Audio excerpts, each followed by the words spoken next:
of you are fine. In today's video, we will be discussing about how languages are generated by the grammar.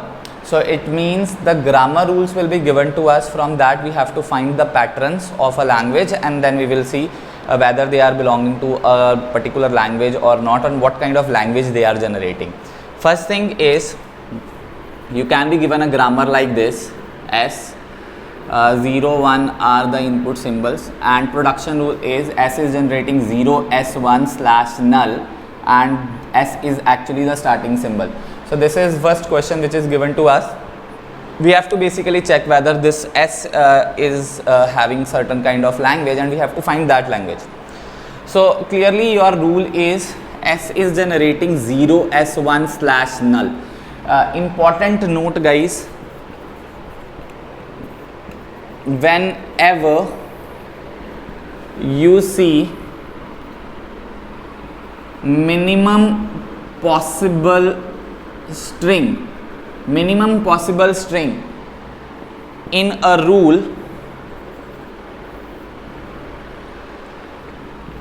take it as your first string. First string in a language means, firstly I need to find out strings, I need to create patterns, and then I will find language. But if you can see over here, S is generating null. So null is a minimum possible string. It means it is a part of your strings that are being accepted by this language. This is a minimum possible. Had it been 0 or had it been 1, I would have included those zeros and ones also. So one thing is done. And second important thing, create strings from recursive rules, because you will always create string from recursive rules only. So a recursive rule is S is generating 0, S1. I can create many strings from this. All I need to do is put S as again 0, S1, right? Again put this S as 0, S1. And how will you form strings? You will always form strings from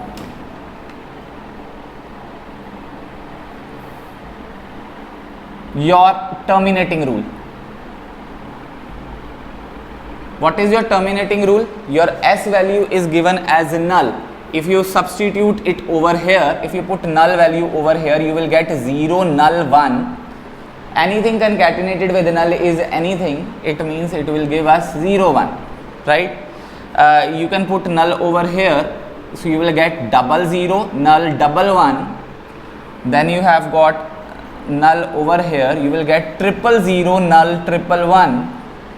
Clearly you will get 00, 11, 000, 111. And if you just see the language that we are generating, we have null, we have 0, 1, we have 20, 2 ones, 30, 3 ones, so on. Clearly in this particular scenario, your language would be, the scenario is made like this. This is null, then 10, 11, 20, 2 ones, 30, 3 ones. It means your language is 0 power n, 1 power n, n is greater than 0. Why? Because if you have 2 zeros, you have 2 ones. If you have 0, 0, you have 0 ones. So this is how your language is generated from grammar rules. Okay. So we can take one more example to see the possibility. The second example I would say is, language is given as, your rules are given as S is generating double S, or you just write S is a starting symbol, A is your terminal, S is generating double S, and S is the starting symbol only. So one rule is given as S is generating double S. Guys, did you see any kind of terminating rule? Because you will form strings from terminating rules only. There is no terminating rule. Even you can put this S value as double S, this put S value as double S, but you are going to put these values on only. There is no terminating rule. If there is no terminating rule, your language would never be generated, because it will always be a recursive language, and it would be written as 5. Why? Because there is no terminating rule to generate any string. Hopefully this is clear to all. We have the next example, we can try that. We have S is generating ACA. Okay, I would rather write it in the form of grammar. So we have got S comma capital C, these are non-terminals. We have A comma B given as terminals. We have production rules, we are writing them as P, and we have a starting symbol as S.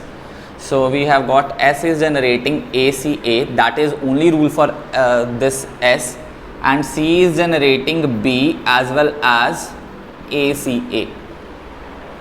Now you might be wondering that how we are going to start and what is the minimum possible string. So let me tell you, we have to get that from your starting rule only.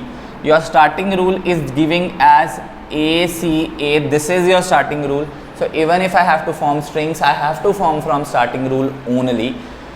I cannot form any kind of rule that is giving me a direct string so that I can write it as a first possible string, but there is nothing given over here as such.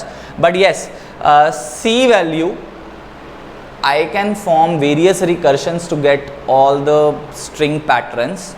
I can get it, I can put this value, but you can terminate those values also. Like ACA is given, C value can be written as ACA over here, right? This C value can also be written as ACA. So I have formed the patterns for this. And how you are going to form strings? You will always form strings from terminating rule. Yes, C value is given as ACA, that's what you have put up, but C value is also B. The moment you put B over here, one string you will get is ABA, this is a minimum possible string. Then you put B over here, you will get double A, B double A. You put B over here, you will get triple A, B triple A. Hopefully you will have a pattern now. AB is the minimum possible string. We have got double A, B double A, triple A, B triple A, so on, right? So clearly the pattern becomes like the language would be 1A, then 1B and another A, 2 A's, B, 2A, 3A, B. So I can write A power n B, a single B is coming in between, and A power n, n greater than equal to 1. Because you started with 1, I cannot write it as n greater than equal to 0. Then in that case my minimum possible string would have been B. Hopefully this is clear. So this is a video regarding how language can be generated from grammar rules. You will be given grammar rules and you have to find the patterns from recursive rules, and you find the strings from terminating rules. Thank you very much.